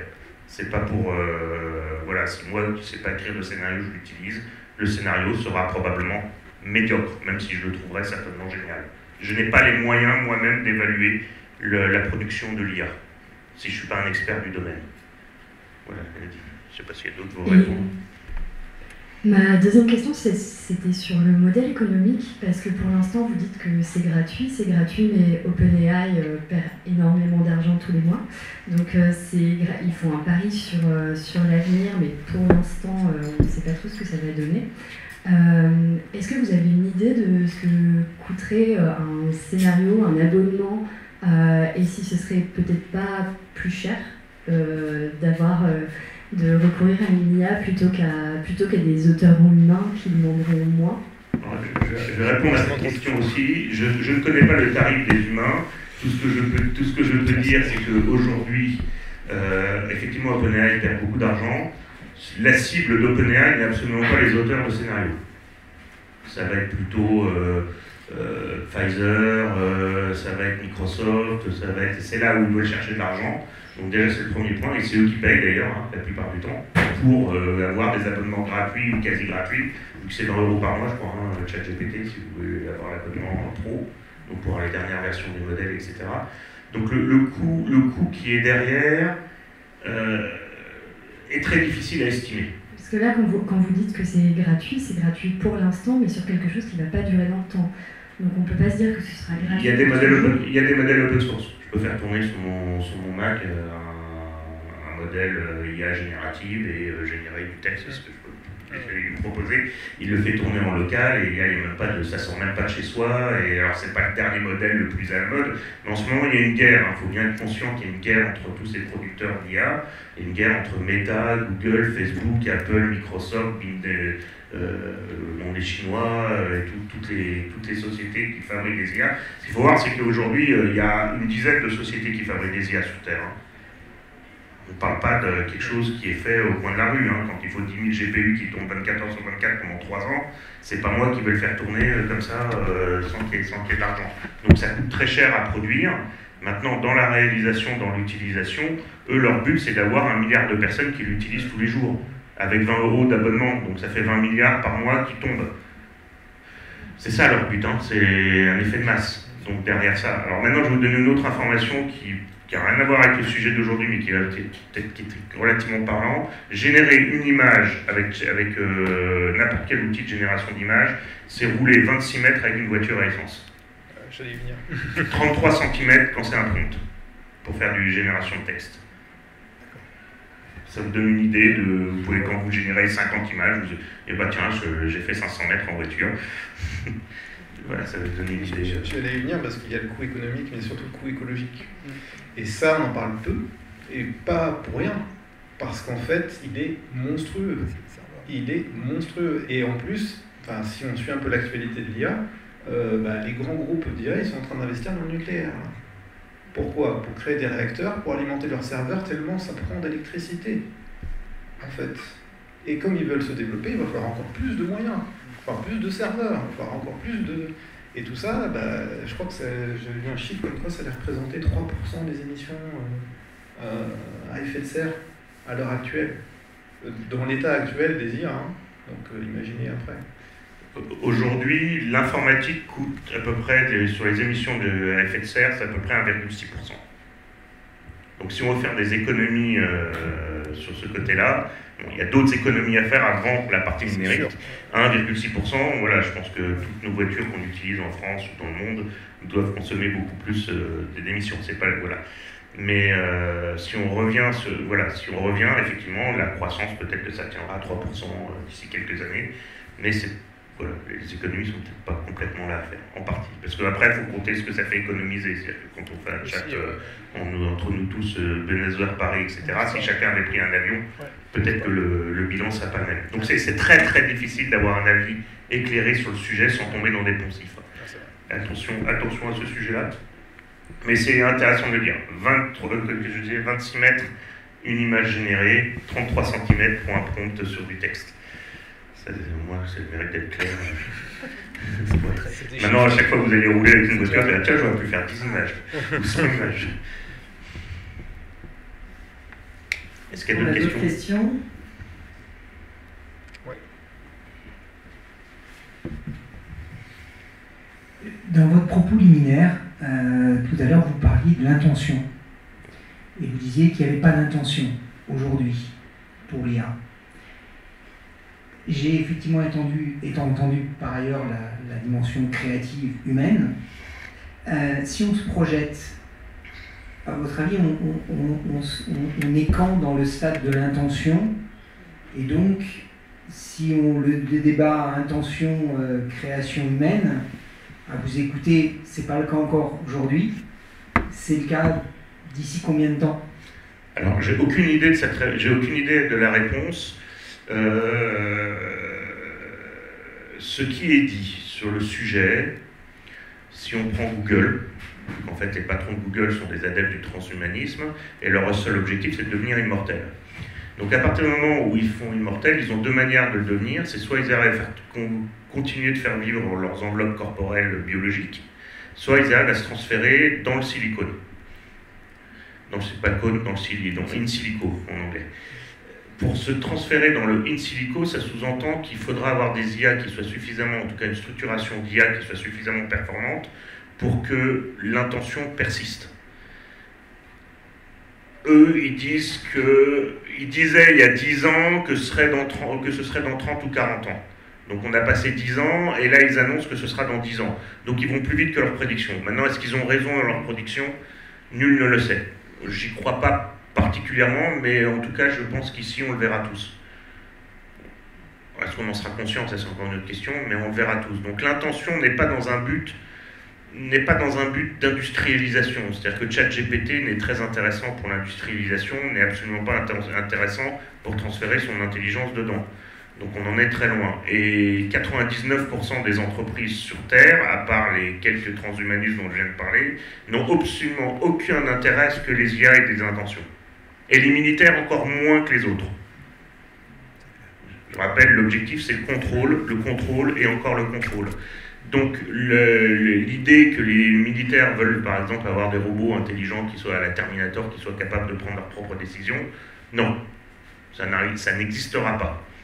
Le fait que le patron de Google veuille que l'IA ait de l'intérêt, oui. Là, ça existera peut-être. Mais leur but, c'est pas de le mettre pour tout le monde. Ils veulent juste devenir immortels tout seuls. Donc, même s'ils y arrivent, ils ne nous le diront pas. Voilà. Donc, ChatGPT va évoluer. Il y aura ChatGPT 5, ChatGPT 6, ChatGPT 7, ou mid-journée 3, 12, 13, 15, 20, 2000, 3000. ce sera toujours sans intention, je pense. Ils ne veulent pas qu'il y ait de l'intention derrière. D'abord parce que, voilà, c'est pas leur objectif. Leur objectif, souvent, c'est de faire de l'argent qui est derrière. Donc, s'il y a commencé à y avoir de l'intention, voilà, ça va poser d'autres soucis. Mais leur problème, c'est comme je le disais, et c'est là où on rejoint le cercle vicieux, c'est que comme ils ne savent pas ce qu'ils font, peut-être que ça va engendrer une IA qui aura de l'intention, sans qu'ils soient au courant ça devient très marrant comme affaire. Mais là, ça sort complètement le débat d'aujourd'hui. Ça nous, voilà, je veux dire, fabrication humaine, le problème des scénaristes ou des storyboarders, ça nous passe complètement au-dessus, cette histoire-là. En fait, ça passe au-dessus de la tête de tout le monde aujourd'hui. Il faut être bien conscient que là, on rentre dans une ère où on ne sait pas dans quoi on se dirige. Ça ne veut pas dire qu'on va tous mourir, ou attention, on n'est pas un Terminator, c'est pas les Cylons vont pas débarquer demain. Mais de toute façon, on mourra tous. De toute façon. Oui, d'une manière ou d'une autre. Est-ce qu'on sera tué par des IA ou pas, ça c'est la question. Sauf Jeff Bezos et Kurtzman et toute la clique qui pense maintenant ce qu'il faut être immortel, c'est une autre question. Il y a une question, voilà. Merci. Bonsoir, merci à toutes et à tous d'ailleurs pour ce moment. Une question un peu moins technique, du coup, je ne vais pas parler data. C'était assez intéressant d'entendre parler de Netflix, on a beaucoup bâché la plateforme. Moi je suis un peu plus pessimiste d'un côté, parce que quand je regarde même la télé classique, c'est toujours la même chose, c'est des tropes et des stéréotypes. En France en plus on a bien certains stéréotypes qui reviennent tout le temps. Petit coucou à merci s'il nous écoute. Le pauvre. Et du coup, ça tombe bien, elle est sur le télé et Netflix aussi. Donc, les deux, double punition. Mais donc, avec ces tropes qui normalisent l'écriture, la manière dont on va écrire, la manière dont les méchants vont interagir, etc., est-ce qu'on n'a pas préparé le terrain, en fin de compte, pour ça, pour ces algos? Et du coup, moi, ça me rend un petit peu optimiste, parce que je me dis que, du coup, les algorithmes pourront faire du random, de l'aléa, et créer plein de situations bizarres, mais qui sont déterministes, parce qu'elles créeront toujours avec le nombre d'entrées qu'elles ont. Mais finalement, j'en vois au moins 3 devant moi, je vous connais malheureusement pour les autres, mais les vrais créateurs, les vraies créatrices, ils seront toujours porteurs de, ça fait hyper pédant, mais du germe de génie en fait dans la personne humaine.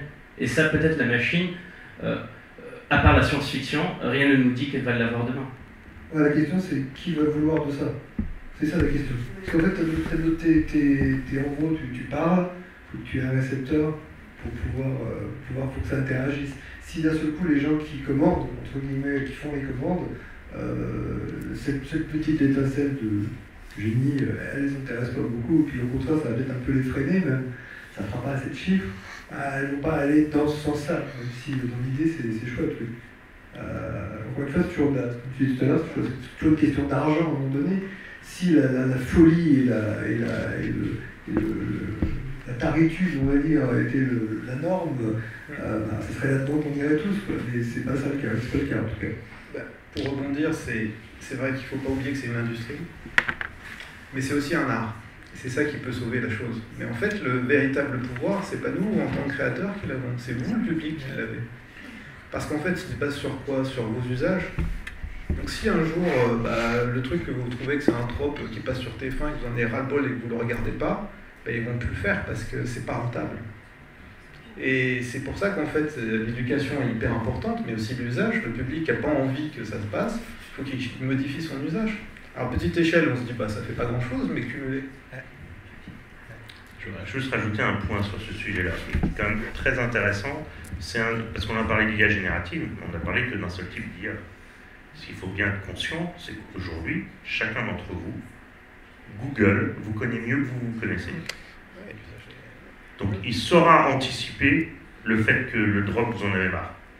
Parce qu'il va voir qu'au bout de la 3e fois que vous allez regarder, vous allez regarder pas jusqu'au bout. Donc il aura l'information comme quoi ça ne vous intéresse plus. Et il aura la capacité de vous sortir une vidéo qui a été proposée à votre voisin de gauche, qui lui a plu, mais qui n'a pas le même drop et qui peut-être va vous plaire, et ainsi de suite. Donc ils savent en fait personnaliser et adapter les contenus en fonction de vous.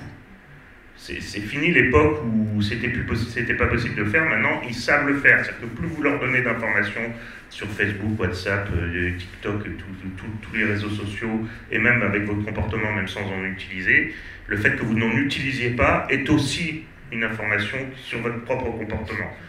Donc, de plus en plus, en fait, on va rentrer dans un système, je pense, où on va être dans des systèmes hyper personnalisés, sans qu'on soit conscient que c'est hyper personnalisé. C'est ça qui est très vicieux, c'est un peu comme l'effet Facebook, où on se retrouve, en fait, à force de virer les gens qui n'ont pas les mêmes opinions que soi, et d'écouter, si on aime les petits chats, de regarder les petits chats, ou si on aime tel sujet, etc., de les regarder. Au fur et à mesure, on reste dans un entre-soi. Et là, on va être dans un entre-soi créatif aussi, où, en fait, on va créer des contenus spécifiquement par rapport à votre profil, donc il va être adapté à vous et à ce que vous attendez.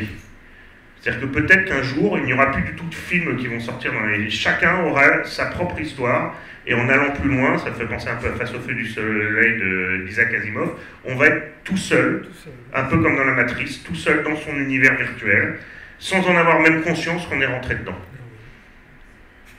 Et de notre propre fait, c'est ça qui est génial, c'est qu'en fait, c'est même nous qui avons fait notre propre choix d'aller dans ce sujet-là. Alors, je parle d'un avenir qui n'est pas encore pour tout de suite, mais de plus en plus, on va avoir des adaptations. On a vu, il y a eu des tentatives sur Netflix de films dont les fins ne sont pas les mêmes en fonction de ce qu'on choisit au fur et à mesure. C'était sur Black Mirror, je crois. Donc, qui est très intéressant. Donc, une série qui est intéressante pour les gens qui aiment bien un peu se faire peur et les nouvelles technologies.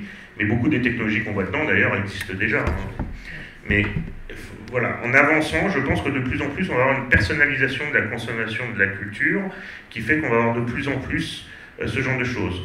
Et ce qui fait qu'on va se rapprocher, parce qu'on aime tous Led Zeppelin ici autour de la table et on va discuter de ce sujet-là, je ne sais pas comment ça va se traduire dans l'avenir. Parce que si on n'a plus de lieu commun culturel sur quoi s'appuyer, comment... Et l'être humain va le demander. Donc comment les IA vont s'adapter, ou comment, pas les IA, mais comment les patrons des IA, parce qu'une fois de plus, il n'y a pas d'intention, comment les patrons des IA vont adapter le comportement de leur système pour qu'il y ait quand même un socle culturel commun qui permette de s'appuyer dessus. Parce que s'il n'y a plus de socle commun, comment on s'appuie sur quelque chose pour l'avenir? Et ça, je suis curieux de voir comment ça va évoluer, parce que je ne fais malheureusement pas partie des sujets sur ce sujet-là, mais c'est un élément qui est intéressant d'un point de vue... C'est un peu déjà le cas avec les applis de dating, avec l'IA. Le dernier truc que j'ai lu, c'est elle va faire le pré-tri pour vous, en fait. Elle va converser avec vos prétendants et vous faire un tri pour vous mettre en contact avec eux. Attention, elle ne se substitue pas. Elle vous aide à faire le tri pour gagner du temps. En fait, ça sera peut-être un outil de liaison, tu vois... Toujours du temps. Ouais. Toujours du temps. Bah, c'est l'argument principal. Gagner toujours plus de temps, aller toujours plus vite. Et prendre le temps, ça a du sens, normalement. Ouais. Donc il faut une révolution en plus. Sociétale, mais franchement, c'est pas très bien barré, hein, on va pas se mentir. Hein. Mais oui. On peut difficilement lutter contre soi, en fait. C'est là où est le problème. Bonsoir, merci, j'ai pas pu assister depuis le début, donc j'ai eu un petit regret, mais On va tout le refaire maintenant. C'est enregistré, j'aimerais bien le remater la séance.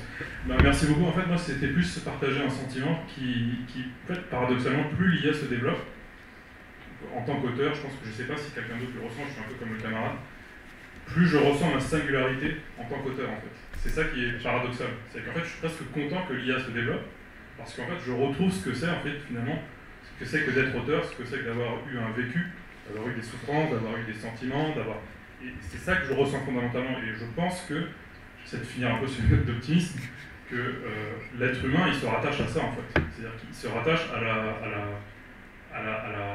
la véracité, en fait, de ce vécu-là. En fait, quand on se rattache à l'œuvre de, je sais pas, je pense à Van Gogh, là, par exemple, j'ai toute son histoire en tête, qui va donner un deuxième sens, une deuxième lecture à ses œuvres. Et c'est ça que je trouve intéressant. Je fais juste un petit parallèle avec une autre technologie qui n'a rien à voir, c'est qu'il y a eu une petite frustration au moment de l'apparition du numérique, durant les années 2000, la caméra numérique en fait, c'est que ça a démultiplié le fait que n'importe qui pouvait faire un film. En fait, c'est à peu près le même sentiment, c'est que le fait que n'importe qui peut faire un film, ça a créé paradoxalement ce sentiment que finalement j'ai une singularité, j'ai quelque chose de singulier à exprimer. Ça n'a pas forcément permis de faire en sorte que tout le monde devienne réalisateur.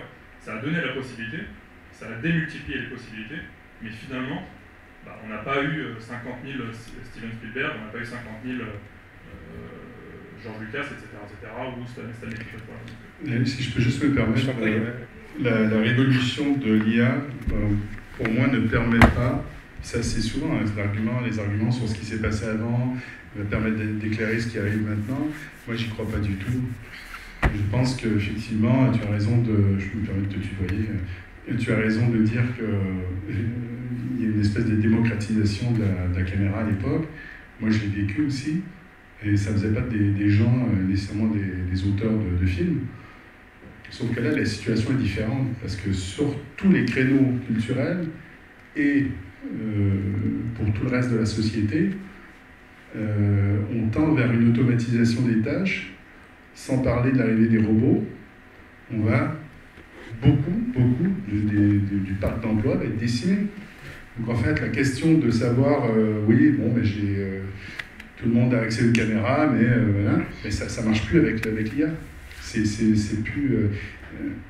C'est pour ça qu'on parle beaucoup de l'humain. Et là où je te rejoins par contre, c'est que l'arrivée de l'IA et sa puissance nous met face à nous-mêmes et fait ressortir justement notre humanité. Et c'est tout l'enjeu justement de l'association qui est de remettre l'humain au cœur de l'équation. C'est pas juste un jeu de mots, c'est vraiment la réalité.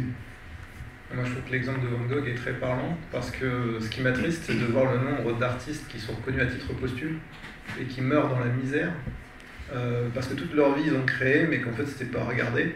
Et par contre, aujourd'hui, on fait des millions d'euros sur leur travail, c'est plus eux qui en profitent, en fait. Et ça, c'est un vrai problème. Tu dis à juste titre, je suis d'accord avec toi sur la plus-value émotionnelle de vécu, mais encore faut-il qu'il puisse s'exprimer. Si on ne lui donne pas l'opportunité de le faire, peut-être qu'on n'aura pas eu de nouveau Spielberg ou Lucas parce qu'il existe quelque part, mais peut-être qu'il n'a pas l'opportunité de s'exprimer, peut-être qu'il ne peut pas faire son film parce que des gens ont décidé qu'en fait, je prends l'exemple pour boucler sur l'IA, mais peut-être qu'on s'est dit, c'est plus facile de prendre une IA que d'aller chercher ce mec qui a des idées un petit peu trop ambitieuses pour nous, un peu trop radicales, marginales, etc.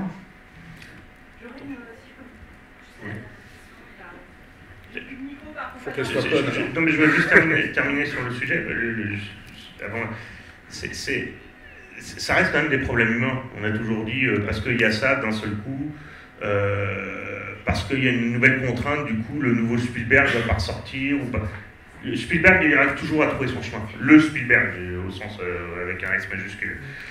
Il trouvera son chemin. Ce sera peut-être pas le même, ce sera peut-être pas le... Il y a un phénomène avec l'intelligence artificielle qu'il faut bien voir, c'est ce que moi j'appelle le paradoxe du mort inacceptable. C'est-à-dire que grâce à l'IA, tout le monde va avoir des voitures autonomes et il n'y aura pas 5 millions de morts dans le monde par an à cause d'accidents de voiture. Maintenant, les 100 morts qui vont rester seront des morts qui n'auraient pas eu lieu si l'IA n'avait pas existé. Donc d'un côté, on va gagner 5 millions de vies, et on va en tuer 100 pour ces 5 millions-là. Comme on est dans une société de plus en plus individualiste, ce sera de moins en moins accepté. Et donc ces 100-là, en tout cas la famille de ces 100-là, vont faire des pieds et des mains pour toucher le maximum d'argent, tout ce qu'on veut, etc. Donc on va avoir le même phénomène, je pense, à tous les niveaux, sur cette notion de paradoxe du mort inacceptable. On peut le transposer à n'importe quel sujet, et ce sujet de trouver le Spielberg en question, ça va... c'est comme quand il y avait les appareils photo numériques, d'un seul coup tout le monde s'est devenu photographe. Moi, il faut que je fasse 500 000 photos pour que j'en ai peut-être une qui soit jolie. Un photographe, il suffit qu'il en fasse une et elle sera fabuleuse. Donc, la question, c'est comment ressortir de ce lot-là. C'est toujours, la contrainte naît la créativité, on dit toujours. Je ne sais pas si ça va éteindre tout ça. En fait, aujourd'hui, c'est trop tôt pour pouvoir avoir une idée. La seule chose que je peux dire, comme tout à l'heure, c'est que ça va attaquer tous les métiers en même temps, au même moment. C'est un phénomène de fond. C'est pas juste un problème des photographes comme il y a 20 ans, quand le numérique est arrivé. C'est pas un problème des taxis il y a 10 ans. C'est pas... Tout ça, c'est tous en même temps, on est tous concernés sur tous ces sujets. Donc, comment on va s'en sortir dans tout ça? Je voulais juste laisser. J'ai pas oublié. Je constate en tout cas qu'on est toujours content de faire la prospective face à l'avancée de la technique. Et c'était le cas l'année dernière, c'était il y a 10 ans, il y a 15 ans, il y a 100 ans. Donc, Et merci avait décidé de nous permettre de lire des fanzines faits à la main sur du papier. Petite question, cas d'école pour le label. C'est un label, hein, fabrication humaine. D'accord. J'étais il y a 3 jours à une haute conf sur l'IA dans l'écriture, coïncidence. Et il y avait un garçon très enthousiaste qui présentait la manière dont lui s'en sert dans son travail de script doctoring et d'écriture dans l'industrie de la télévision. Donc on travaille en équipe, on est nombreux, il faut aller vite, il faut produire. Et il faut diviser le travail industriel. Donc il parlait de tout le travail de recherche préalable qui est à la fois de documenter quand on est sur un secteur technique dans son scénario et d'aller balayer l'intégralité de tous les rebondissements qu'on a déjà utilisés dans les films d'avant. Voilà, donc un gros travail de brassage de données. Et il était très heureux de démontrer qu'il avait trouvé une manière, comme ça, dans la prépa, d'utiliser l'IA. Donc, il était content de dire que l'IA, en termes créatifs, c'était nul. Pour lui, il n'avait aucun intérêt à la mettre à la place du créateur. Ça donnait des choses inintéressantes, comme vous l'avez décrit. Mais par contre, pour ce qui est de la partie recherche, donc brasser de la donnée, ça avait l'air de fonctionner. C'est AI Concept, hein, c'est Cédric Salmon, il vend son truc, il est très efficace et tout le monde était ravi dans la salle de voir qu'il y avait peut-être une respiration possible, à savoir s'en servir. Moi, je voulais savoir, très concrètement, s'il y a quelque chose qui est écrit avec, à un moment dans l'équipe, dans le processus de fabrication, cette utilisation de l'IA, comment ça se passe? Est-ce qu'il pourrait y avoir le tampon fabrication humaine dessus? Bien sûr, en fait, c'est la création de l'œuvre qui permet d'avoir, humaine, qui permet d'utiliser le label. Mais on n'est pas stupide, on sait bien que l'IA est partout dans les processus de création.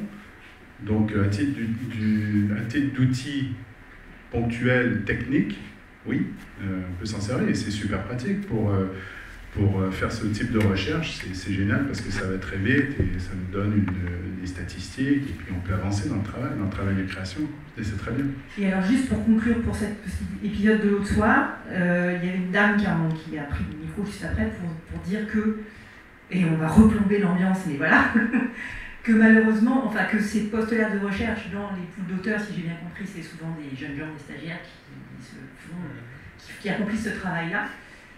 Et que donc c'était l'IA allait prendre la place de stagiaire et qu'il y avait une forme de passation de savoir, en fait, de compagnonnage qui était en train de disparaître. Après, je ne sais pas à quel point est-ce que le compagnonnage dans l'industrie de l'écriture est un fait réel, en tout cas en France, je ne sais pas. Il se développe, voilà. Il se développe. Donc à la fois il se développe et à la fois il commence déjà à être en danger. Ça pose le problème de l'accession au métier et de la transmission des compétences, c'est vrai. Et ça, juste pour te répondre là-dessus, je ne compte même plus le nombre de producteurs qui me disent qu'ils ne trouvent pas de bons scénaristes. Moi, ça me rend fou. J'ai plein de potes qui sont extrêmement bons et qui ne travaillent pas. Mais ce qui est paradoxal, c'est que Cédric Salmon, il intervient au CEA, qui est donc la principale formation pour les scénaristes de télévision en France aujourd'hui, quoi. Donc il y a une espèce d'ambiguïté où les postes ne sont pas encore bien précis sur qui fait quoi, mais le modèle économique est absolument souverain, comme vous l'avez dit, on décidera de qui paye et comment, et voilà. De ce qui fera gagner le plus d'argent, en fait, et économiser du temps et de l'argent. Mais est-ce que ça sera un gage de qualité? C'est là toute la question, en fait. Et je ne parle même pas de court terme, mais de long terme, c'est la question. Après, une perte de savoir aussi. Et moi, je trouve très important, s'il y a une seule chose à retenir de tout ce qu'on a pu vous dire, je pense que c'est ce que disait Jean-Patrice, c'est que ça va concerner tout le monde. Nous, on parle pour l'instant de nos niches, et elles vont se développer, ces niches, comme tu le disais, il va y avoir de plus en plus de niches, les unes à côté des autres, qui ne vont pas forcément s'interpénétrer, mais on va tous être concernés. Ça, c'est le truc dont il faut absolument prendre conscience. S'il y a un seul truc à matraquer sur l'IA, c'est que ça concerne tout le monde, tôt ou tard. Y compris ceux qui fabriquent des IA. Et oui, c'est ça. Non, mais c'est important. Voilà, faut bien être. La boucle est bouclée. Mais voilà, mais les développeurs, c'est le même problème. On remplace les stagiaires par des IA qui fabriquent le tel. Donc, ce qui veut dire que nos juniors ne seront pas capables de devenir des seniors, puis qu'ils n'existeront plus. Donc, on n'aura plus de développeurs dans 10 ans. Est-ce que j'ai pas une chance que l'IA s'épuise quand il n'y aura plus rien à les piller, en fait? Mais l'IA ne pille rien du tout. Pardon? Non, l'IA ne pille rien. C'est un humain qui a dit je prends ça et je décide de l'utiliser pour l'apprendre. Donc non, il n'y a pas de... Le pillage et le pillage se discute. Si il y a du pillage, il faut aller porter plainte contre OpenAI, leur faire sortir leurs sources de données et de dire vous avez mis dedans des jeux d'apprentissage qui ne sont pas autorisés ou dont on n'a pas eu l'autorisation. Mais je ne crois pas que c'est ce qu'elle voulait dire. Non, mais je ne sais pas. On joue avec les mots, mais ce qu'elle voulait dire, c'est qu'à force de toujours recommencer, de s'alimenter par elle-même, si une grosse majorité des artistes décident de signer d'interdire avec les opt-out qu'on prenne leur travail artistique, ben, elle va finir par se nourrir par elle-même, et puis ça va finir par tourner en rond. Alors là-dessus, c'est un vaste sujet en recherche. C'est un sujet de recherche parce que ce qu'il faut voir, c'est que les IA génératives, pour aller plus vite, apprennent d'autres IA génératives. Donc la question, c'est est-ce qu'il va y avoir un appauvrissement de cet apprentissage, un appauvrissement de ce qui va sortir. Là, il n'y a pas de perspective là-dessus. Alors, il y a autant de papier dans un sens, que dans l'autre. Donc une fois de plus, c'est l'expert qui va faire la différence. Ce qu'il faut bien comprendre, c'est que les IA génératives de texte, aujourd'hui, ont appris jusqu'en 2023 tous les textes humains qui ont été produits. Tous. Ils ont tous appris sur Shakespeare, tous appris sur Camus, ils ont tous les textes, même les textes grecs antiques, il n'y a plus de barrière de la langue non plus, donc ils ont appris sur tous les textes de tout ce qui a été produit par les humains. Donc on a atteint un stade où la source d'apprentissage des IA est tout ce qu'a produit les humains jusqu'à maintenant. Si maintenant, moi, en tant qu'auteur, je prétends avoir apporté une petite pierre à l'édifice qui n'a pas déjà été produit par un humain depuis que l'humain a écrit des choses, alors soit je suis vraiment un génie, soit je me prends un petit peu pour ce que je ne suis pas. Donc après, la question, elle est plutôt là. Donc comme ils ont appris déjà sur tout, c'est très difficile de dire est-ce qu'on a plié papier, parce que nous-mêmes, quand on est dans un processus productif, on est que le suivi. Mais non, mais c'était juste en train de dire, est-ce qu'il n'y aurait pas une fin que ça, on ne sait pas.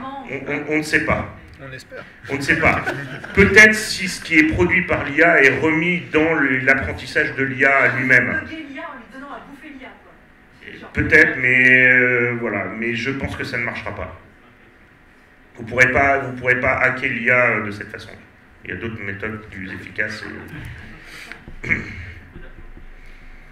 On va devoir s'arrêter là parce qu'après on a une petite projection de court-métrage qui s'enchaîne. En tout cas, on vous remercie tous. Merci à vous. Merci à vous. Merci aussi à l'équipe du Hasard Ludique pour la régie et merci à Marion, Yannick et Julien pour avoir